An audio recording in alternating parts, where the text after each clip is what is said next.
Is it Tellius banner? I don't know. Yeah, so we're due for Awakening, we're due for Tellius, and we're due for one more, I think. There was one more that people were listing. Could it be Shadow Dragon? Right? We're due for Mega Fjorm. We are due for Mega Fjorm, that's true. So this banner is probably going to have the new Fjorm on it. The new Fjorm, oh, I might pull for that actually. Because she's really good. I was just thinking, yeah, I'm only going to pull on this if it's Tellius, but now I'm remembering. Oh yeah, Fjorm is really good, the new Fjorm. She has, like, Null Sea Disrupt in her weapon, even though she's, like, an armor unit. So she could theoretically be the first, like, save unit with Null Sea Disrupt. Okay, so the title is literally just New Heroes and blank, so... I actually don't know what the banner's about yet.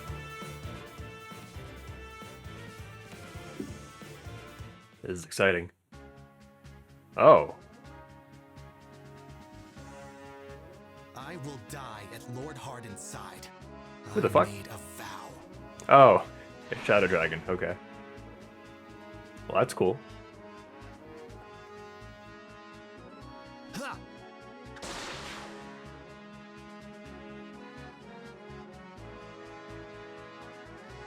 Death Cell Sword. But the moment the money comes in, it goes back out again. I don't recognize either of these two so far. Spendy Scimitar.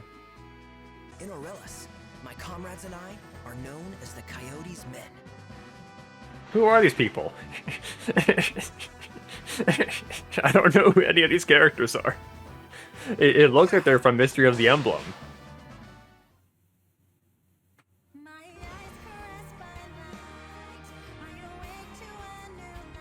Vocaloid character.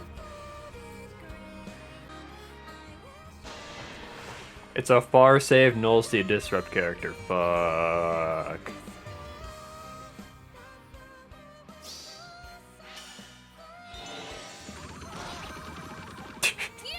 Freaking Blah Rabbit. Well, alright then. Chapter 12 of the story, right? Sedgar GHB. Okay, there he is. He's an Axe Cavalry. Because we didn't get enough Axe Cavalry units this year. Huh.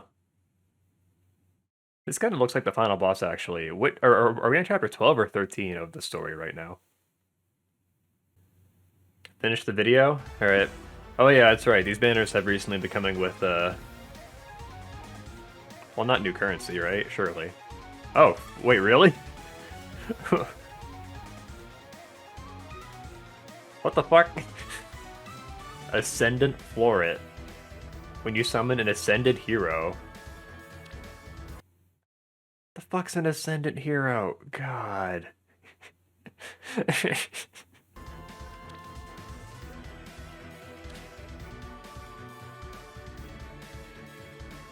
I feel like they could have explained this in a Fae channel.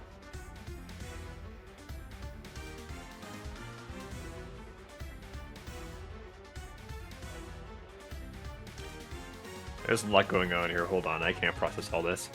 All players will receive one Ascendant Floret when visiting the Ascend Traits menu.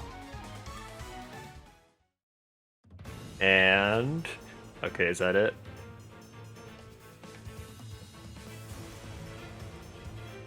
And the Celestial Stones. Okay, jeez. Alright, I need to break this down. Yeah, I guess...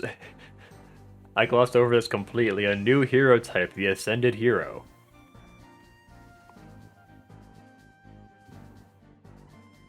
So, like, what is the significance of her? Does she have, like what's up with her? Is she just, like, a pretty strong unit that is classified as an Ascended Hero? I don't really get it. It doesn't look like she, like, does anything inherently that makes her functionally different. So I'm kind of confused. I guess, like... I mean, this means we'll probably get, like, Ascended Legiarn, too. And there might be more, but... That is kind of interesting. She got Ice Mirror 1 and not Ice Mirror 2. It's kind of weird. Ice Mirror 2 may have been too good on her, honestly. Ice Mirror 2 is like, it reduces damage by like 40% of her res, which might have been too much. I'm a little annoyed that we're once again getting a new hero type when the game already has so many. We have legendary heroes and mythic heroes and resplendent heroes and now ascended heroes. Alright, so let's see what this does. You will receive 1 Ascendant Floret when you summon an Ascended hero.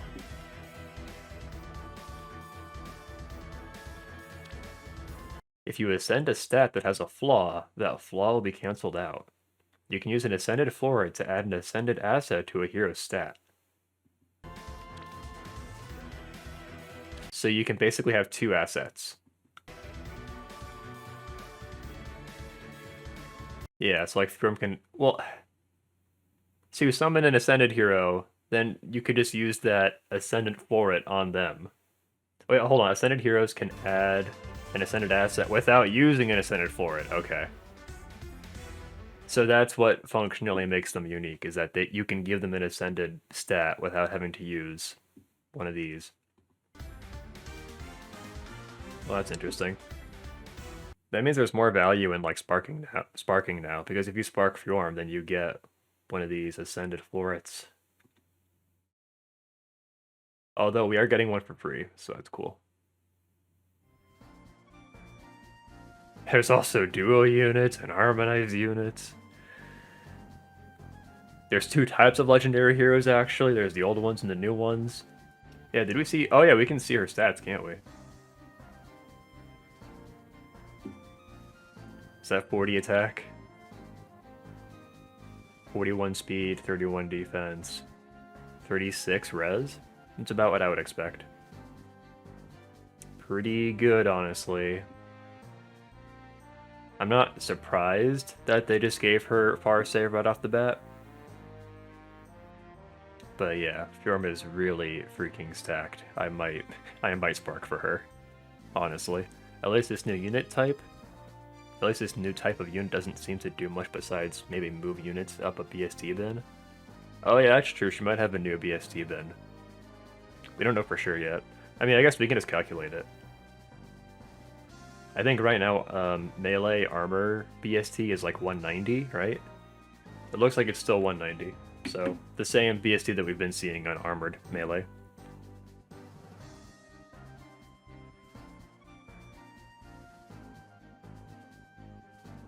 Oh yeah, so that's interesting. So hardy, fighter.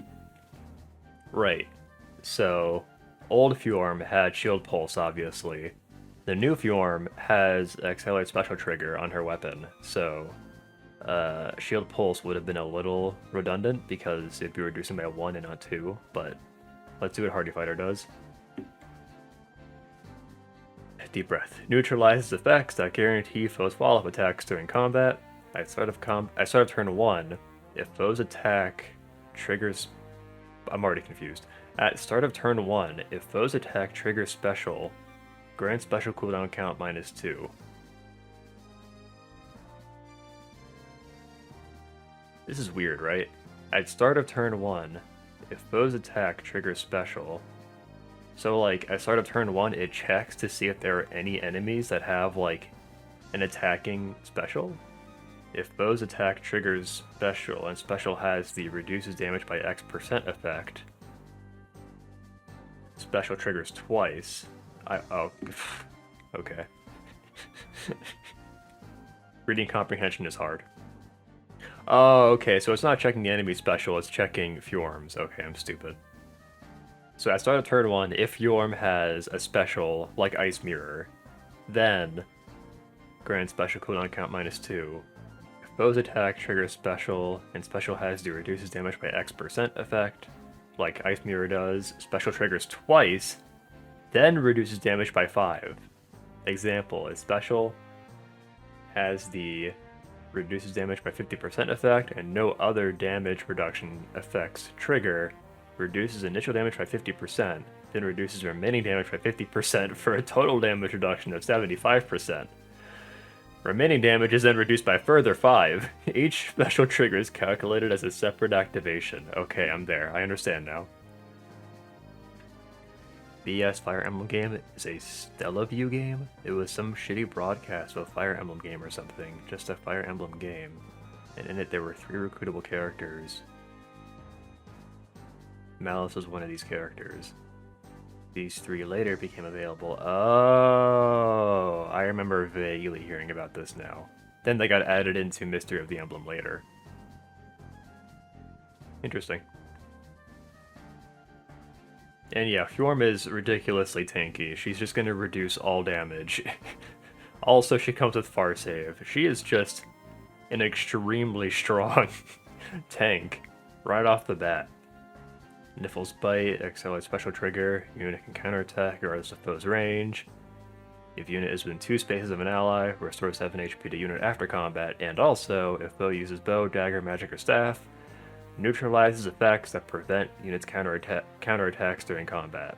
So it's nullsy disrupt, but only for ranged attackers. Yeah, Fjorm is pretty insane. I'm probably gonna spark for that. That's a good question, actually. Is the new Fjorm in the permanent pool or not? That's a very good question, because she's an ascended hero now, so maybe not. After the summoning focus ends, yeah, these new heroes will continue to be available through future summon. Well, hold on.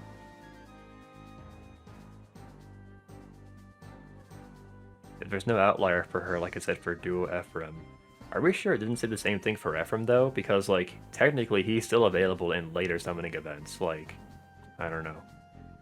Okay, yeah, so for Ephraim it did say exception. Ephraim may or may not appear again in a summoning event held in the future. It's very funny. It's a very funny way to say it. He might be gone forever, we don't know. So yeah, Ascended Fjorm will be in the permanent pool. This has some interesting implications because, like, does this mean that every new Heroes banner is going to have an Ascended Hero now? Like, who are they going to do after Leghorn? Okay, well anyway, I guess we can review the other units now. Wolf is a cavalry archer. Keen Coyote Bow grants attack +3, effective against flying foes. At start of combat, if unit's HP is greater than 25, grants attack speed +6 to unit during combat. And also, if unit initiates combat, unit can make a follow attack before a foe can counterattack. Okay. So, not a ton going on there, but obviously really good. Because I don't think there's like any real condition on this. Yeah, all he has to do is initiate combat, and he always gets the guaranteed follow-up attack before a foe can counterattack. I don't think the HP condition applies to that. Reposition, life and death 4, defense res snag, so pretty good base kit. Panic smoke.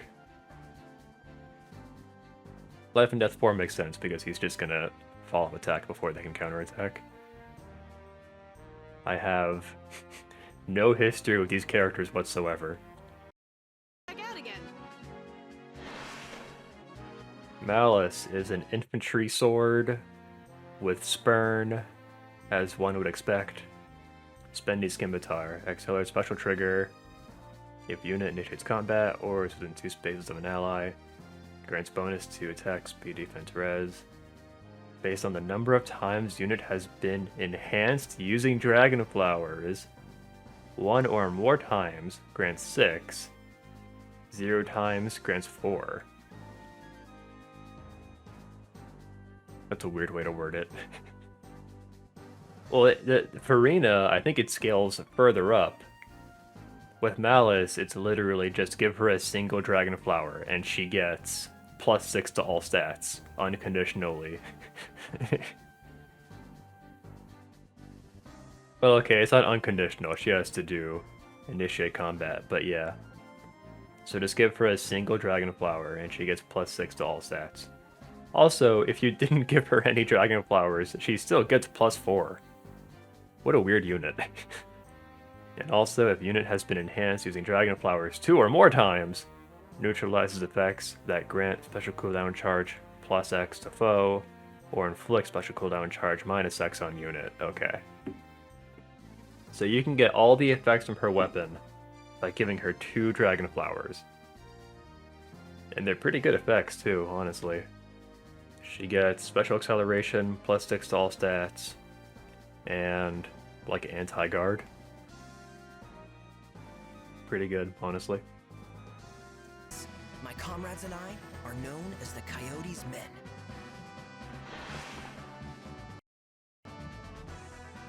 Okay. Roshea is a cavalry lance with stout lance. At start of combat, if unit's HP is greater than 50, grants attack defense +5 during combat, and also if foe can make a follow-up attack, reduces damage from foe's first attack by 50. I think that is literally just Dancer Eldigan's weapon, the candle thing. So, pretty good.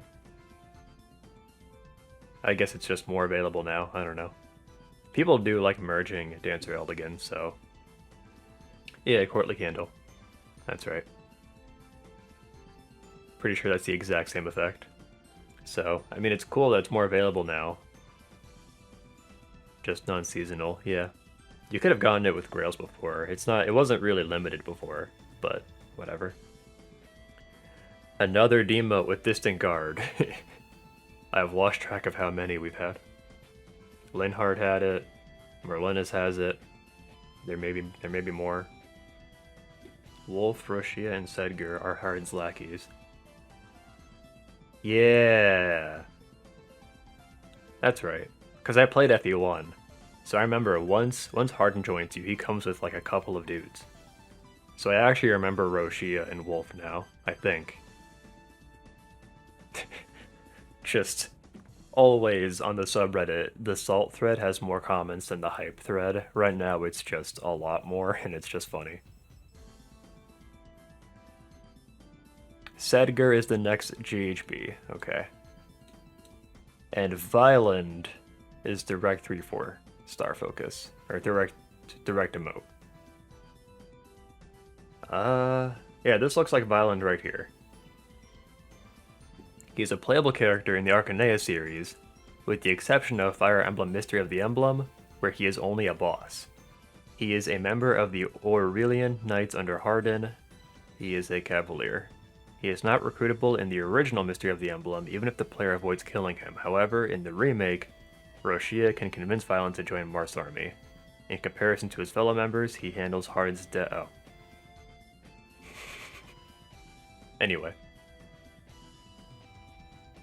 People are always salty about the new hero banners. I think in this particular case, if I had to guess, it's because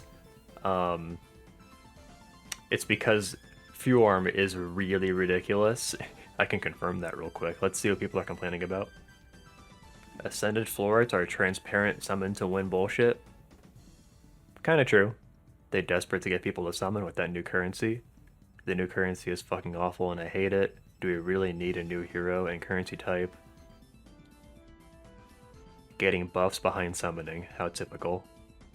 That is actually a pretty good point. I hadn't considered that. So I think this is maybe the first time where, like, a way to buff old units was just, like, strictly locked behind summoning.